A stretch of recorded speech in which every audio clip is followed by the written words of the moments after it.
Private practice is an amazing place to be able to create a way of working that works for you. I couldn't go back to working for somebody else. I wouldn't want to. I have never had such a good work-life balance. I don't think I've been back in burnout for any sustained period of time since I started in private practice, because I gave myself permission to find the practice that works for me. I sat down with I like structure and routine. It totally won't work for all neurodivergents, but I sat down with pen and paper and went, I want to see clients at these times. I want to see supervisees at these times.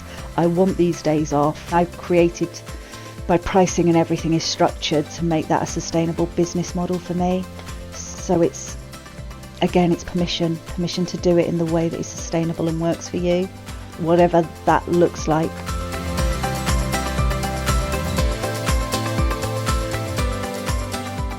So today I'm really delighted to be joined by my friend and colleague. I'd like to describe you as a friend as well as a colleague, Louise Brown, who is a therapist and supervisor. And the reason I've invited her on the show is Louise has been in my therapy growth group now for a little while. And I just love her story of how she has grown as a therapist and how she's now growing even beyond therapy and moving into other areas. And as you'll hear her story unfold, you'll hear that actually Louise has been quite courageous in embracing who she really is in order to help other people, help her clients. And as a result of that courage, Louise's practice has really grown, which is why I was really, really keen to get her on the podcast. So thanks, Louise, for coming on. So tell us a little bit about yourself and where you're based and what sort of work you do. I'm not sure how I live up to that introduction. I don't think I've ever been described as courageous before. So I'm based in Crewe in Cheshire, and I work full-time in private practice online. So I work out of an attic office, was out of the spare bedroom. And I guess it all started pre-lockdown. So I trained as a therapist, didn't want to be a therapist, absolutely knew that I didn't want to be a therapist, but I was working as a disability advisor in HE, and I was just seeing more and more students coming through where mental health was what they were presenting with, whereas we'd always been quite heavy on kind of dyslexia and things like that. And I just thought, I need to do a course. I'm going to do some harm to these students if I don't learn some more. So I thought, I'll just go and do a little counselling course.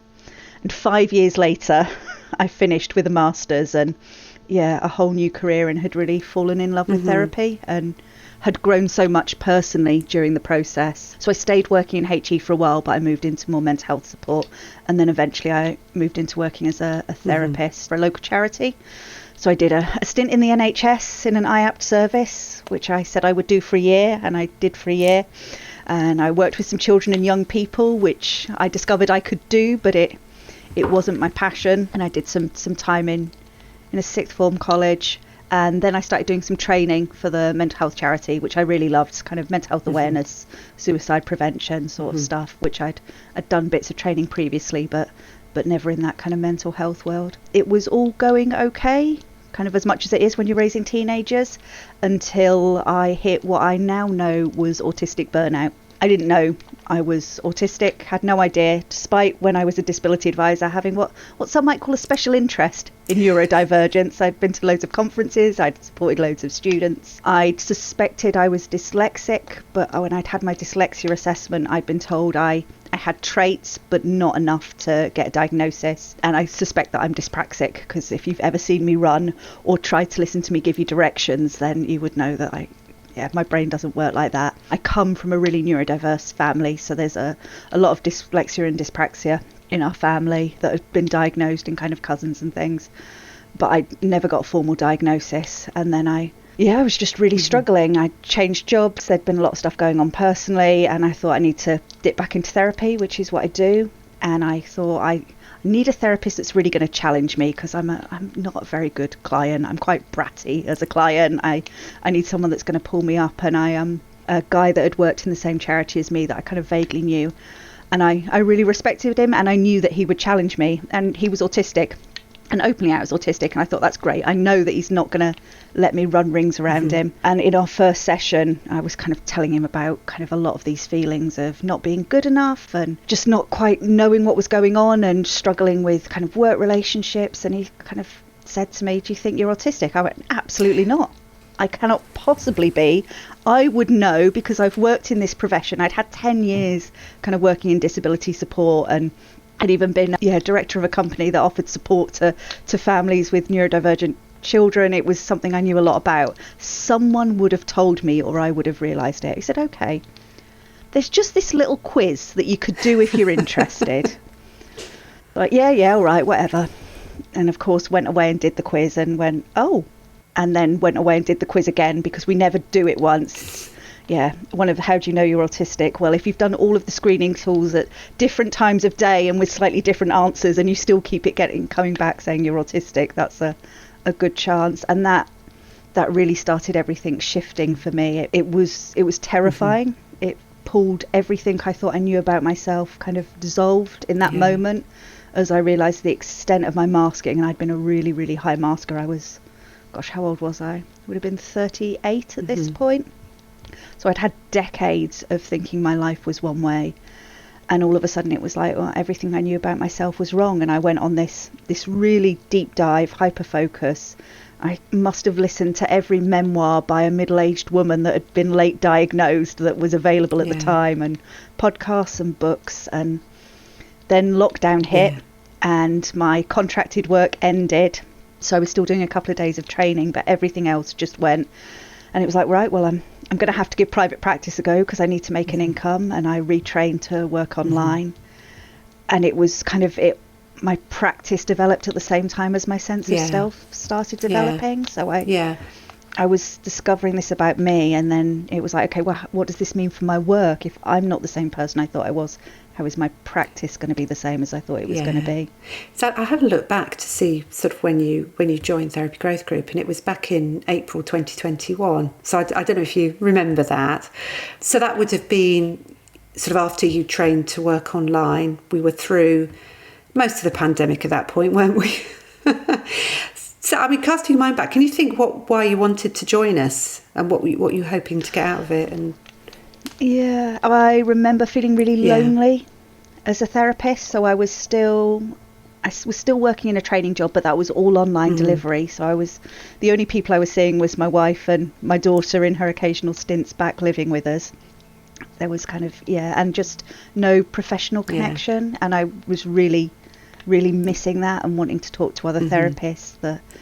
There was so much of what I was doing that was new, kind of going self-employed and kind of learning how to do all the other stuff, all of the marketing and how do you write a profile. And I just, really wanted some connection. And I'm a lurker on Facebook groups because it's, I live in fear of posting the wrong thing. So there was something about a closed group that felt really safe, and I liked what I'd seen, and I thought, well, give it a go. It's worth giving it a go.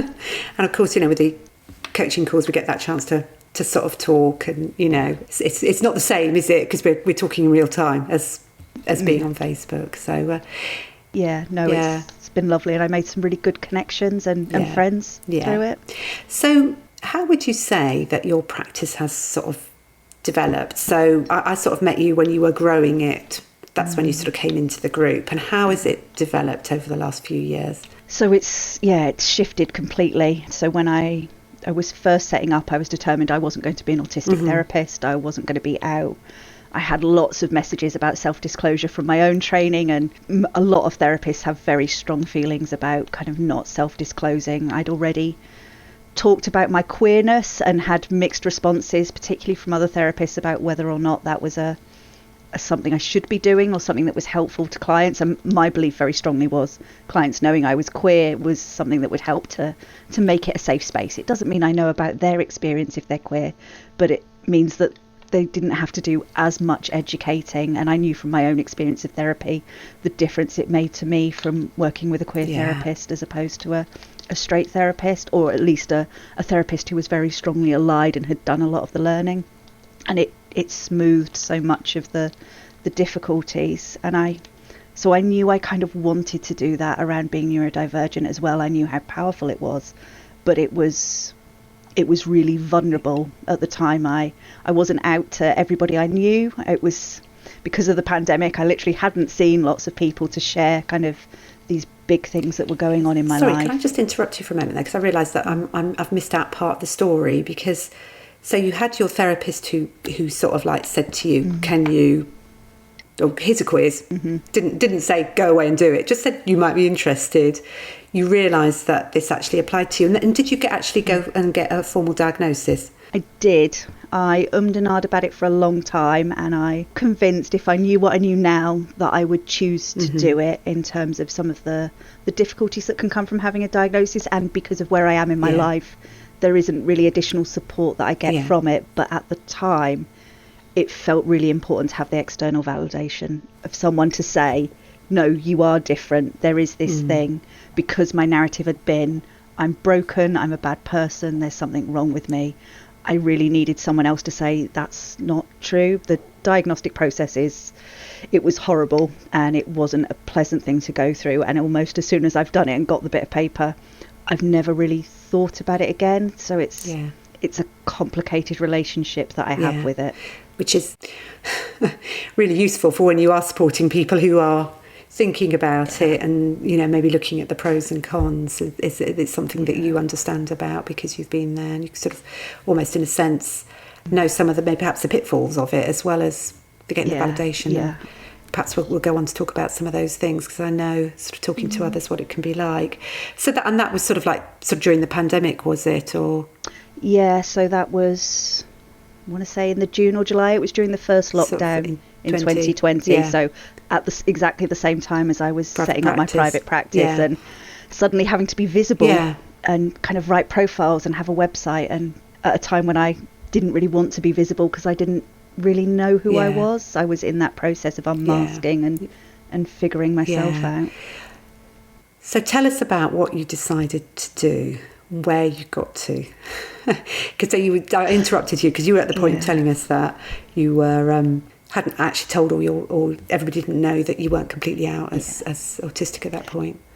So I started very gently, and I always think about it's coming out. It was the same as coming out as queer. It's you start in the safe places, and sometimes the safe places are the more public places in a strange way, in the same way that it's easier to come out in a gay club than it is to necessarily come out to close friends and family. So I talked to most of the important people, and I was blogging at that point, which was the place that I felt most comfortable kind of marketing myself.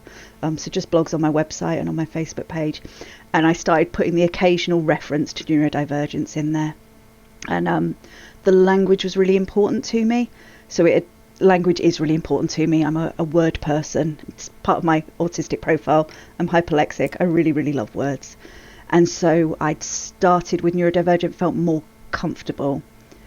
And it felt more comfortable for lots of reasons. Part of me because it's the right word, because I'm multiply neurodivergent. I identify as dyslexic and dyspraxic, and now there's a hefty chunk of ADHD in there, which has been a recent kind of revelation.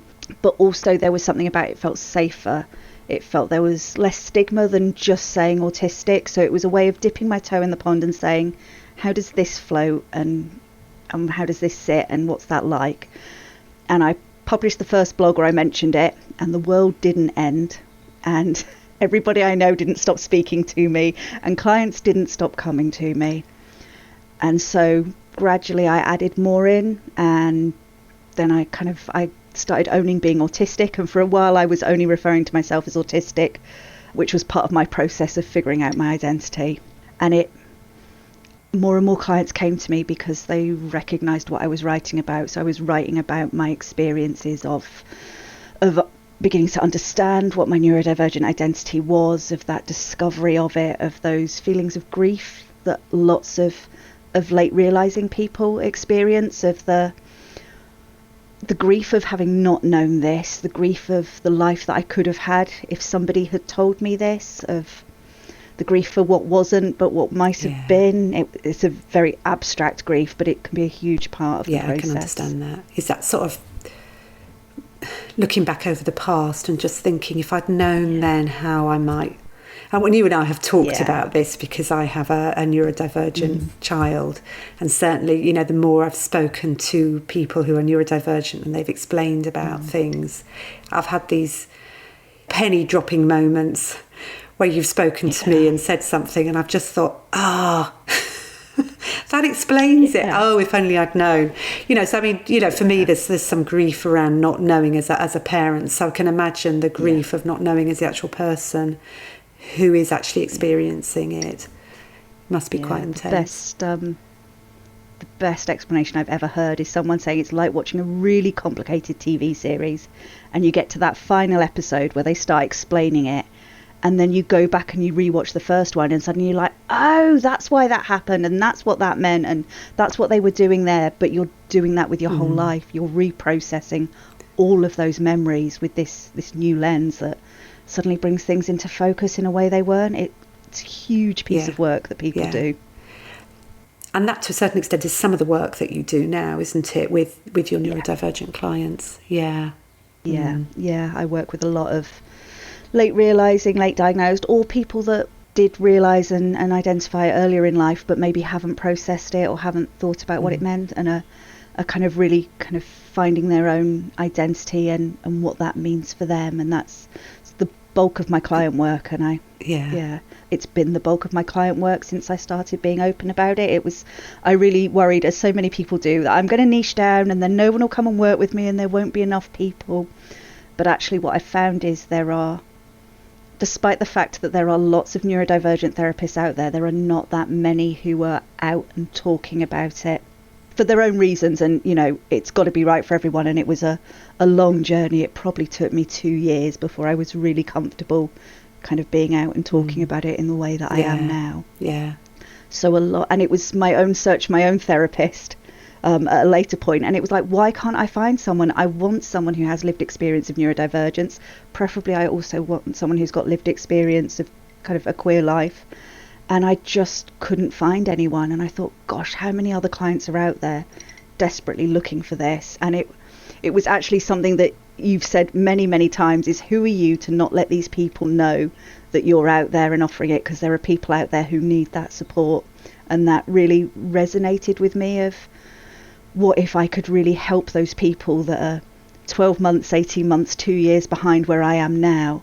What would it have meant to me if I'd had this version of me then? And what could it mean to them? I'm going to use that. It's really important what you've just said. Do you think that helped you with the courage? Massively, because it wasn't about me. It was about other people, and it was other people that I knew that I could see were coming to as happens when you start talking about being neurodivergent. You find out that everybody that you know who you've ever connected with is probably neurodivergent too, because we find each other even when we don't know that's what we're doing. We recognise each other, and it's something I've seen ripple through kind of family and friends. And it was that, what do I want them to do? And what difference would it have made to 16-year-old me to have this knowledge? And that I can really, by being open in the same way that I believe with being open about being queer and that part of my identity, for me it's that the personal is political, that just by being seen and being visible we make changes. I can't do loud activism, I can't go to protests, I'm no good at letter writing, but I can stand up and say this is who I am, and who I am is okay, even when I don't always believe it all the way through. But I can believe it for other people because that's what I want them to believe. And that's really what drives me with all of this, is wanting to, make the world a better place. It sounds like that sounds very trite, but that's it really is important, and it's a mission, isn't it? Yeah, a purpose. it's being the change. Be the change. Yeah, absolutely. And I guess sort of going back to your story of how you gradually began to talk about it, is what really struck me is you did it in a way that you could sort of, in a sense, your nervous system could cope with. So you started off with neurodivergence, and just sort of gradually, and I just think that's, it's those baby steps, isn't it? Because it would have been too much to just leap in straight away and have just said it, but you just sort of tested the water out and you found the place that felt, now it's sort of like you are out as, neurodivergent, autistic, queer, but you took it in those little steps as to help you and just to explore. Do you think sort of like, I don't know, have you had any judgment from anybody else about being so open about it? Not to my face. But I know, because I lurk on lots of Facebook groups, I know there are people that have very strong opinions about self-disclosure. I also know that the thing I am most often told by clients that is helpful for them is that they know that I'm safe and that I share my experiences, and that knowing that somebody else has been there, goes through it. There's a reason why the books that I read when I was exploring my own neurodivergence weren't the academic texts, which I like academia, it's my safe space, it's the place where you would have thought I would have gone, but I read memoirs. I wanted lived experience because that was incredibly powerful for me. You know, one of the questions that comes up a lot in groups is, can neurotypical people help neurodivergent people? And it's been quite a journey for me to sort of listen and learn and find out. I don't know if you've got an opinion on that, or, you know, whether you want to comment on it, or what are your thoughts about it? It's complicated, and to say no neurotypical people can help no neurodivergent people I'm not into absolutes. I think regardless of your neurotype, having done the work, it's, you know, just my experience of neurodivergence is not the same as anybody else's experience of neurodivergence. The amount of co-occurrence, the way spiky profiles work, the huge number of different experiences that come under the neurodivergent umbrella, no one person is going to have all of those. So you have to have done all of the exploring. You have to have done the unlearning of the internalized ableism and neuronormative thinking. I absolutely believe that you've got to be an ally when it comes to LGBTQI plus, all of the letters, because the overlaps in those communities are so huge. And I think anybody that goes into this work without having done that work and that unlearning, and who doesn't understand their own privilege and the ideas they're carrying with them, probably needs to have a think about that, because we don't know what we don't know. If we haven't done the work and we haven't looked at it, we don't know what harm we could be doing. Yeah, I think that's the really important thing, and it just sort of leads us on really nicely to what you've been doing recently, really, because you've sort of moved on. I mean, you haven't said anything yet about supervision, so tell us a bit about that. So did you train as a supervisor recently, or were you already a supervisor sort of pre-pandemic, or...? No, so that was pre-pandemic, and again, I didn't train to supervise therapists. I trained when I was working at the university to supervise the specialist mentors that worked with students with either mental health or neurodivergence, and I, for a while, kind of managed that function in the university I was in and offered supervision to the mentors, and didn't really plan to go into supervision for therapists. I was probably fairly newly qualified at that time, and I didn't feel like I had enough experience.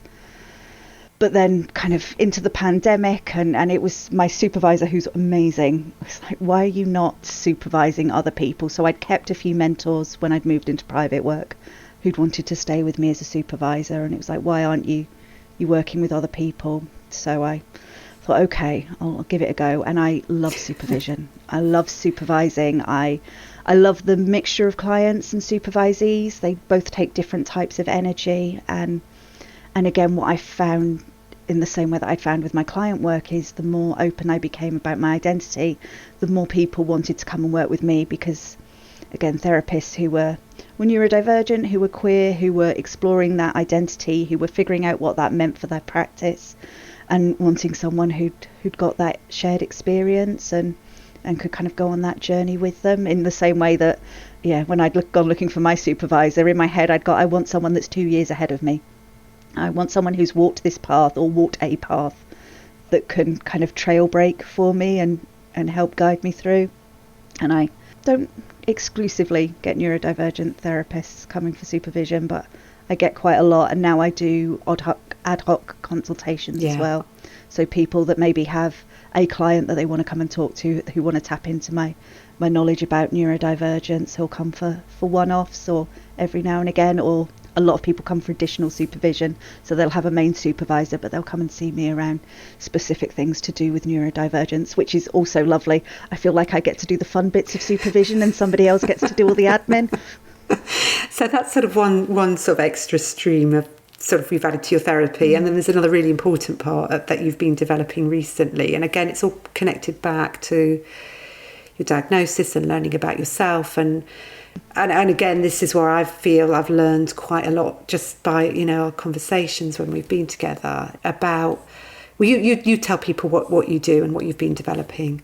Yeah, so I've, through my own explorations, my work with my clients, through kind of all of my previous experience and kind of academic knowledge, I've been trying to pull together what is it that I do with my clients that works, because there are lots of times that I think I'm with a client and I think if one of my tutors was sat in this room and it was a triad, they would probably look at this and say, is this really therapy? Because we're trained predominantly to do neurotypical to neurotypical therapy, and neurodivergent to neurodivergent therapy can look very different. Doesn't always, but it can do. And that's one of the things I had to really learn in my practice, was to shift what I thought of as proper therapy, to learn to make space for relationships that might take longer to form, people who might need longer to feel safe, kind of different ways of allowing people to ground into the space and to feel secure.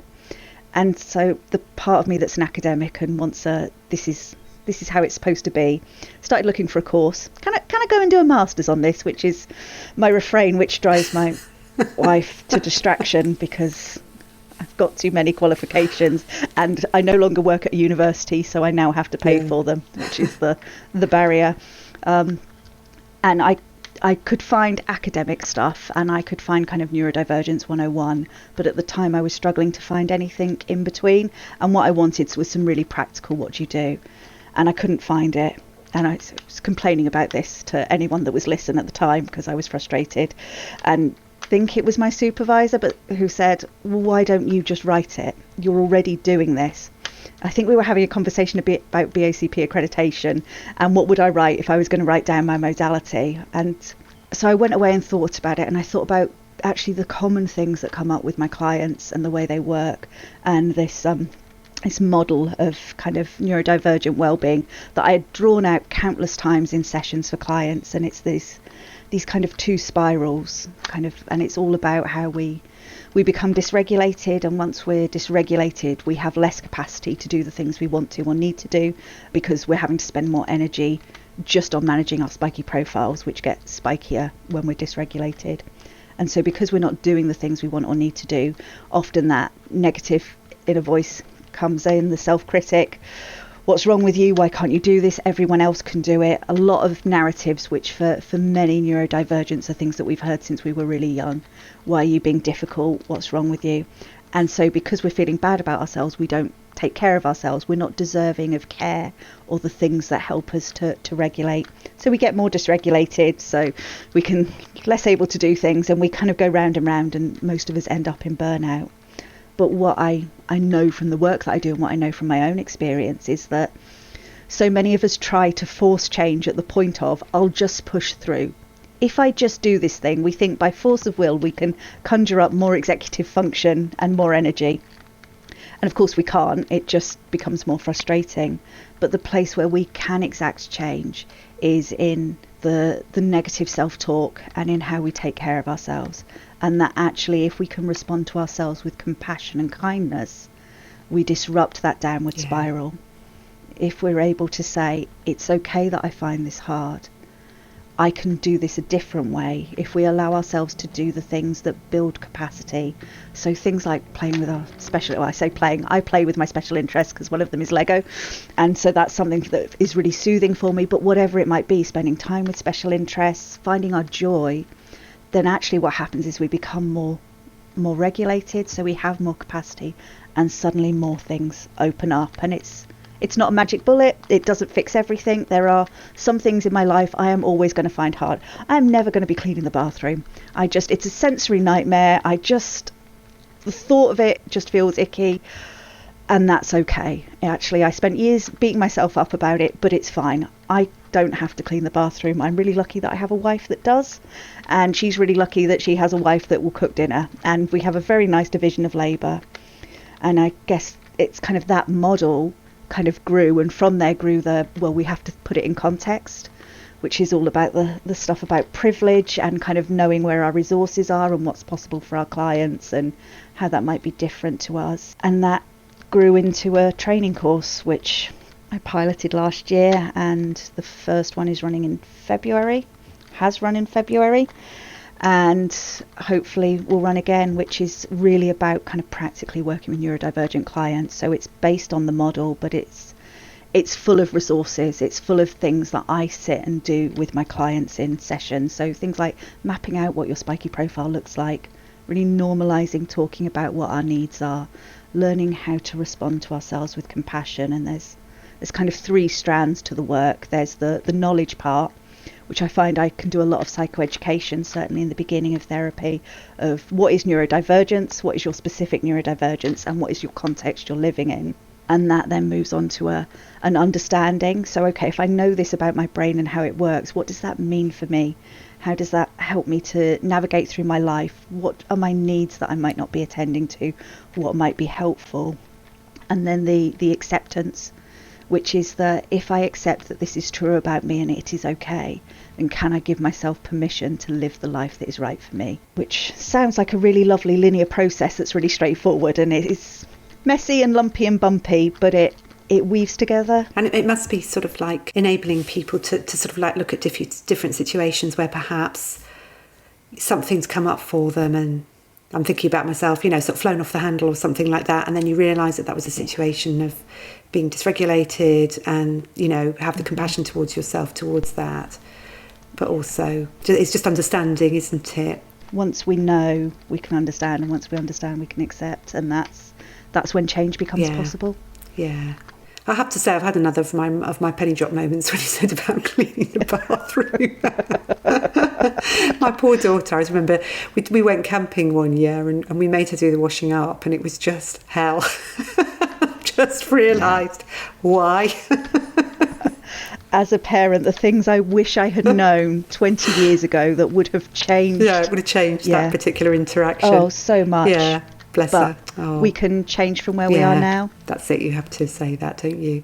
Yeah. So I guess sort of what I'd be really interested in doing is just going back a bit, because you said that sort of like moving away from sort of like neurotypical type therapy to neurodivergent therapy. And again, when I talked about courage, that's another thing, isn't it? Because essentially you're moving away from this model about how we've been taught. Because, a simple thing. So when I was on your course recently, you mentioned about not necessarily sitting opposite each other in a room. And it's something that when you say it, you think, oh, yes, I could get why that would be difficult. But until you hear someone say it, you don't really think of it, do you? But I guess for you, was it hard to move away from what we've been told and moving out of this framework of this is what therapy is, this is what you're supposed to do? Because that's another sort of like, that's quite scary, I should think. Terrifying. I'm a good girl. I follow rules. High masker. I survive with routine and structure, and tell me what I need to do and I will do it. If there is a rule, I will follow it. Well, no, that's not true. If it's a good rule, I will follow it. If I think it's a stupid rule, if it doesn't make sense, if I can't see a logic, then I'll challenge it. And I guess that's what allowed me to make the change. So it was really scary, but I also knew that what I had been taught to do didn't work with these clients. I knew that it didn't work for me. I once had a lovely therapist, really, really lovely, person-centered. It wasn't the right thing for me. And I remember really internalizing, why isn't this working for me? This works for everybody else. This is what you're supposed to do. I guess there's something about that. We can, we have our modalities, and I believe we're drawn to the modalities that are the ones that work for us. I know certainly for me, I don't work in any way that I haven't found to be personally helpful, and I haven't done anything experientially. And it's something about that permission to just step outside. Okay, this works for me. Would it work for somebody else? And that's been a learning curve. I've learned as much from my clients about that as anyone else. And just from opening up the space, what does feel good for you? What doesn't feel good for you? What would help you feel more comfortable in this space? What wouldn't? And sometimes that's practical stuff. And sometimes it's about actually less challenge, more challenge. I can't have direct challenge. It can be, I don't like silences. I usually start my sessions with where would you like to start today? What would you like to bring today? Some of my clients, that's too much of a demand. It's not the right opening. So it's that when I start to work with someone, we have that. It's a collaboration, and that's how I always talk about it. We're looking at the Venn diagram of the different ways I can work, and what they find useful. And it's finding that space in the middle. And for me, there's something about that does follow the rules of therapy, because for me, that's what being person-centered is. It's, this is my client and I'm putting them at the center of my work, and I'm going to allow the space for whatever that looks like. There are certain things that I won't do. There are certain things that I can't do that don't meet my needs, that kind of will be in conflict with my spiky profile. But it's when I say no to something now, I know why I'm saying no to it. I'm not saying no because I was told you shouldn't or you can't. And it's, the more you break the rules, the easier they get to break. But yeah, it's having that rationale behind it. That's what you're saying, isn't it? You've got a rationale that you're working towards. Yeah. So have you got any advice that you would give? I mean, I suppose sort of in two areas, really. Any advice to neurodivergent therapists, and then any advice on private practice? For private practice, find the way that works for you, which I guess is also for neurodivergent therapists. I remember my first 6 months, I went on every free webinar, and this was during the first lockdown. There were a lot of free webinars going on. You could, days and days I spent in front of my computer watching everyone who'd ever done a marketing course or anything, kind of trying to figure this out. And it was so easy to get caught up in, oh, well, I should do this and I should do this and I should do that. And actually what really worked for me was finding out what's the thing that works for me. So I've never been a prolific poster on social media, but I love writing blog posts. I'm better at long form. I don't do short and pithy. I like an info dump, and that doesn't come in under 200 characters or however many it is you get. And kind of giving myself permission. It's the same thing that I say to my clients and my supervisees and in my training. It's all about permission to do what works for you, to not. There's lots of really great information and there's lots of people that know really good things, and go and listen to them, but you don't have to do it that way if it doesn't feel right for you. And it's the thing my clients tell me is that they feel like they get a sense of me, and I have a really good conversion rate. There aren't many people that I have an initial conversation with who don't come for therapy, and I'm sure that's because what I'm putting out into the world is me. It's authentic. Know you in a sense, don't they? If they've done any sort of reading of your blogs or anything around what you're putting out there, then they do know you. Yeah. So anything to add for neurodivergent therapists? Private practice is an amazing place to be able to create a way of working that works for you. I couldn't go back to working for somebody else. I wouldn't want to. I have never had such a good work-life balance. I was on a cycle of about every 2 years I was going into burnout. I can now see kind of retrospectively. I don't think I've been back in burnout for any sustained period of time since I started in private practice, because I gave myself permission to find the practice that works for me. I sat down with I like structure and routine. Totally won't work for all neurodivergents, but I sat down with pen and paper and went, I want to see clients at these times. I want to see supervisees at these times. I want these days off. I have at least a week off about every 8 weeks, because I know that's what I need. And I've created, my pricing and everything is structured to make that a sustainable business model for me. So it's permission to do it in the way that is sustainable and works for you, whatever that looks like. I'm just sort of thinking about younger Louise and Louise who had that revelation and the grief really of finding out who she was, and had, obviously had to do all that processing compared to the Louise now really. And it's quite a turnaround, isn't it? Yeah. As much as kind of being presented with that "are you autistic?" question was horrifying at the time, and kind of all the grief that followed, it is the single most healing thing that has ever happened to me. I couldn't have conceived of being where I am now, working in the way that I do now, being as happy as I am now. Before that, it's been a revelation. Wow. Yeah. That's a really great place, I think, to stop with, just knowing that what was actually a really difficult experience, you've been able to use it to help other people. And sort of what you were talking about with your model, about that kindness and compassion towards yourself, and the idea of, there's nothing wrong with me, this is who I am, and this is what I need to be able to move through the world, to be able to do my work, and being able to, in a sense, you've designed that around yourself, haven't you? And it's really making a difference to other people's lives, which I think is amazing. It's a really encouraging thing, I think, for people to hear, to know that the difference that you felt is something that actually you've forged into making connections with other people in that sense. Yeah, so thank you for that. So thanks very much for sharing all of that, Louise. Thank you. And just before we end, can you just remind people where we can find you online? So you can find pretty much everything is on my website, which is curiosityspot.co.uk. I'm also on Facebook. If you search for Curiosity Spot, it will be on there. There's an Instagram account, but I can't promise it's updated. And I've got a Substack, which gets updated about twice a month, where I talk about neurodivergence and well-being, and you can sign up to have that delivered into your inbox if you want to hear more of my info dumps. They tend to be a little bit more concise and edited.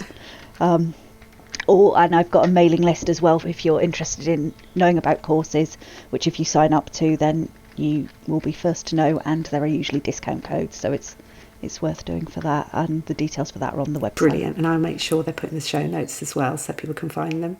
Brilliant. Thank you very much, Louise, for coming. Thank you. Thanks for listening. Do come and join my Facebook community, Good Enough Counsellors.